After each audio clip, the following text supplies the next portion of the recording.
Welcome back. ہمارا آج کا موضوع ہے پاکستان پیپلز پارٹی اور مسلم لیگ نواز کی اتحادی سیاست. اس پر بات کرنے کے لیے اس وقت ہمارے ساتھ لائن پر موجود ہیں سید سمسام بخاری جو کہ minister of state for information ہیں. Thank you very much for being with us online Samsam صاحب. جی آپ کی قیادت نے قوم کو اعتماد میں نہیں لیا لیکن رچرڈ ہولبروک نے ہمیں مسلم لیگ نون اور پیپلز پارٹی کے مابین 17ویں ترمیم کے خاتمے پر اتفاق رائے کا بتایا. کیا آپ کے دوسرے کئی معاہدوں کے بارے میں بھی رچرڈ ہولبروک بتائیں گے؟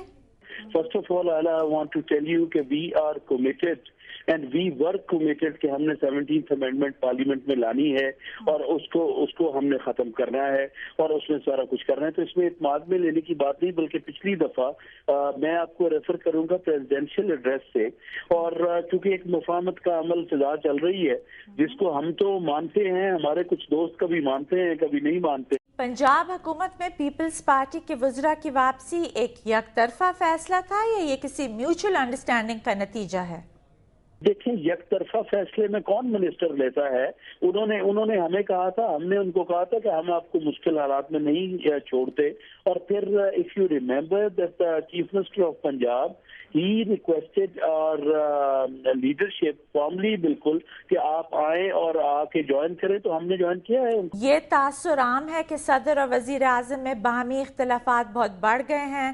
ایوان صدر میں فیڈرل سیکرٹریز کی میٹنگز ہوتی ہیں، رچرڈ ہولبروک وغیرہ کو بریفنگز دی جاتی ہیں جس میں وزیر اعظم موجود نہیں ہوتے. تو اس پر آپ کیا تبصرہ کریں گے؟ I must say it's not true. Prime minister اور پریزیڈنٹ میں ایک ہارمنی ہے. وہ کو چیئرمین ہیں پارٹی کے، وہ پرائم منسٹر آف پاکستان ہیں، چیف ایگزیکٹو ہیں. ابھی کل شام کو میں خود ادھر تھا تو اس میں آپ دیکھیں کہ اس میں پرائم منسٹر بھی تھے، پریزیڈنٹ بھی تھے، بلکہ کل تو ایک اور اچھا ہوا وہاں جناب چیف جسٹس پاکستان بھی موجود تھے. کیا آپ امریکی دباؤ سے آئندہ بننے والی قومی حکومت میں نواز شریف کو بطور وزیر اعظم دیکھتے ہیں؟ نہیں، ایسی کوئی بات نہیں کہ یہ کوئی ڈی اسٹیبلائز کریں. دیکھیں پرائم منسٹر صاحب وہاں ہیں اور پرائم منسٹر صاحب انشاءاللہ تعالی وہاں رہیں گے. باقی میاں صاحب آئے، ان کے مشورے بھی ہیں. کیا یہ درست ہے کہ پیپلز پارٹی مسلم لیگ نواز کو مرکز میں دوبارہ آنے کے لیے بہت دباؤ ڈال رہی ہے؟ دیکھیں اس میں آپ سے عرض یہ کرتا ہوں کہ جب پارلیمنٹ نے مل کے ایک فیصلہ لیا ہے تو اس کی ساری رسپانسبلٹی پوری پارلیمنٹ شیئر کر رہی ہے. It's not just the cabinet. آپ کا بہت بہت شکریہ سمسام بخاری صاحب. Thank you very much. ناظرین، ابھی ہم پیپلز پارٹی اور مسلم لیگ نواز کے مابین سیاسی اتحاد پر پاکستان پیپلز پارٹی کا موقف سن رہے تھے. اس وقت ہمارے ساتھ ہیں پاکستان مسلم لیگ کے مرکزی سیکرٹری جنرل جناب اقبال ظفر جھگڑا صاحب، جن سے ہم اس اتحاد کے بارے میں پارٹی موقف لیتے ہیں. السلام علیکم جھگڑا صاحب. السلام علیکم. جی جھگڑا صاحب، آپ پیپلز پارٹی اور مسلم لیگ نواز کے موجودہ تعلق کو کیا سیاسی اتحاد کہیں گے یا کوئی سیاسی مجبوری؟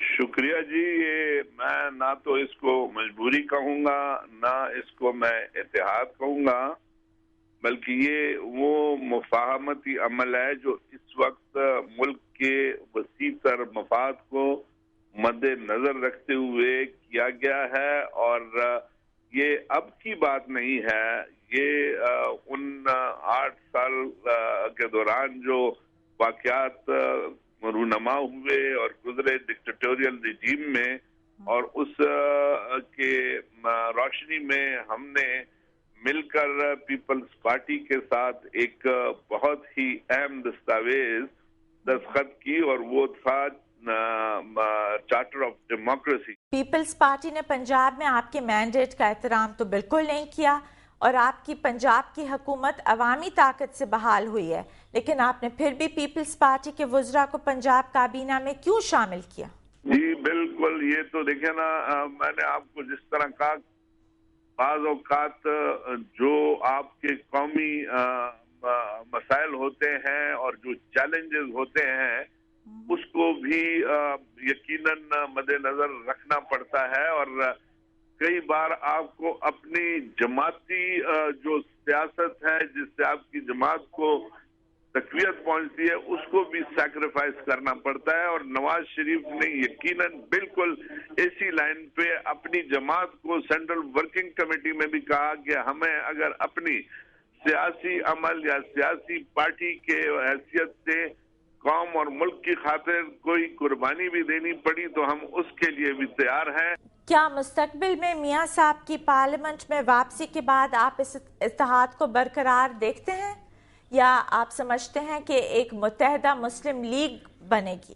دیکھیں جی، اب جب آپ اتحاد کی بات کرتی ہیں تو میں پھر یہ کہوں گا کہ اتحاد اس وقت موجود نہیں ہے، یعنی اس کو آپ الائنس نہیں کہہ سکتے اس وقت۔ میں نے جس طرح آپ کو کہا تھا کہ موجودہ حالات کی روشنی میں اور جمہوریت کے استحکام کے لیے جو چیز ضروری ہے اور جو ہم نے چارٹر آف ڈیموکریسی میں لکھا ہے، اسی کے بلبوتے پر ہم پیپلز پارٹی کے ساتھ تعاون جاری رکھیں گے۔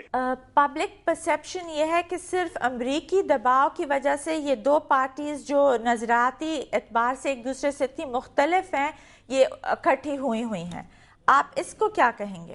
آپ اس جماعت کو یہ الزام دے سکتی ہیں جس نے ماضی میں کوئی مثال نہیں قائم کی ہو۔ آپ کے سامنے نواز شریف کی وہ مثال موجود ہے جو 1998 میں انہوں نے امریکہ کے سامنے ایک لکیر کھینچی اور انہوں نے کہا کہ ہمارا ایٹمی پروگرام جو ہے اس کا فیصلہ قوم اور پارلیمنٹ کرے گی، نہ کہ امریکہ کرے گا۔ آپ کا بہت بہت شکریہ جھگڑا صاحب for being with us. Thank you very much.